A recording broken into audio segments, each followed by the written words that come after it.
They called him the Dark Dante, but long before the FBI labeled him America's first cyber terrorist, his name was simple: Kevin Mitnick. In 1981, at just 17, he was a wiry kid with restless eyes, standing in a Los Angeles phone booth at midnight, his breath fogging the glass as he whistled 2600 hertz tones into a stolen blue box phone freak device. The payphone's automated clicks felt like magic. He could call anywhere in the world for free, tap operator lines, impersonate supervisors, reroute calls to confuse police traces. For him, it was never about money. It was about power, the power to become invisible on a network that believed it could see everything. By the time he turned 20, Kevin had escalated beyond phone systems. While friends spent Friday nights at malls or arcades, he was dialing into DC mainframes, stealing proprietary operating systems, and leaving mocking messages in administrator inboxes. They called it hacking.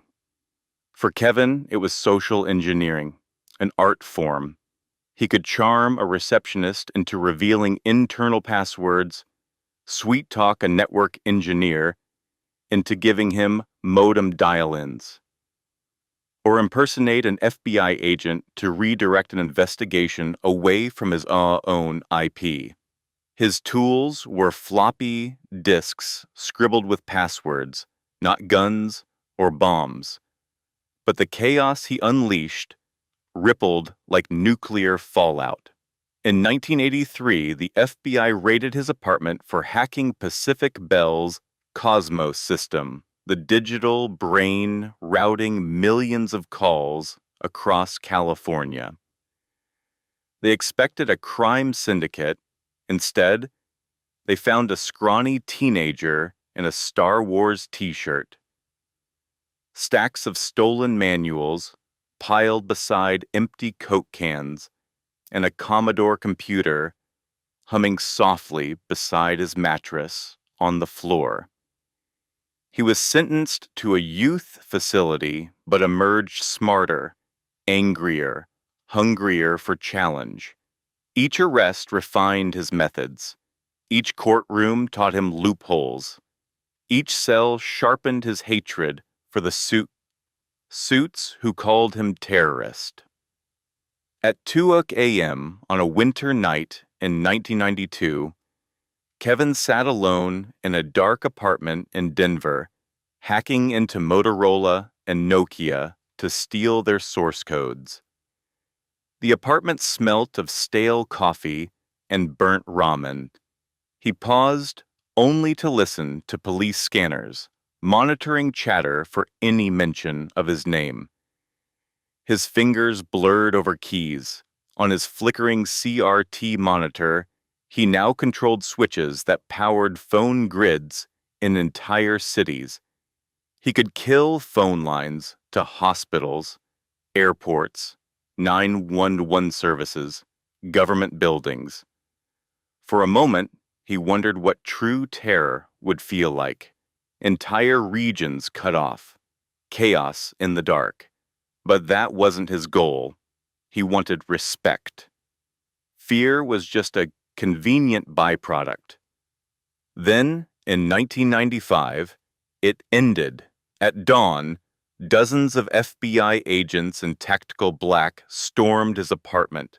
Kevin sat at his desk, calm, as men with rifles shouted at him to stand down. His computer screen showed endless scrolling code, systems he was mid-infiltration, freezing as the power was cut. They cuffed him, and one agent whispered, "You're done, kid." But Kevin smirked. He knew he'd never really be done.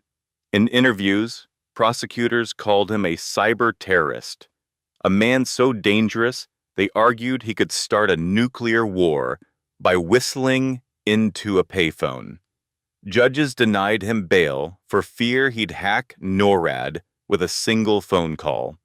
He served 5 years in federal prison, mostly in solitary. To the world, he was the boogeyman of cyberspace.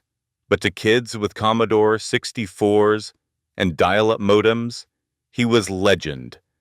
The hacker who bent America's digital fortress to his will without firing a single shot. Years later, when released, Kevin re-emerged in the same city where he once ruled unseen wires, this time wearing a suit, earning millions teaching companies how he broke them so easily. But back then, as dawn rose over Los Angeles and the FBI van sped him away in chains, he was simply the first of his kind, a cyber terrorist who showed America that its greatest vulnerability wasn't in bombs or armies, but in a lonely teenager who understood how to whisper to the machines that ran the world.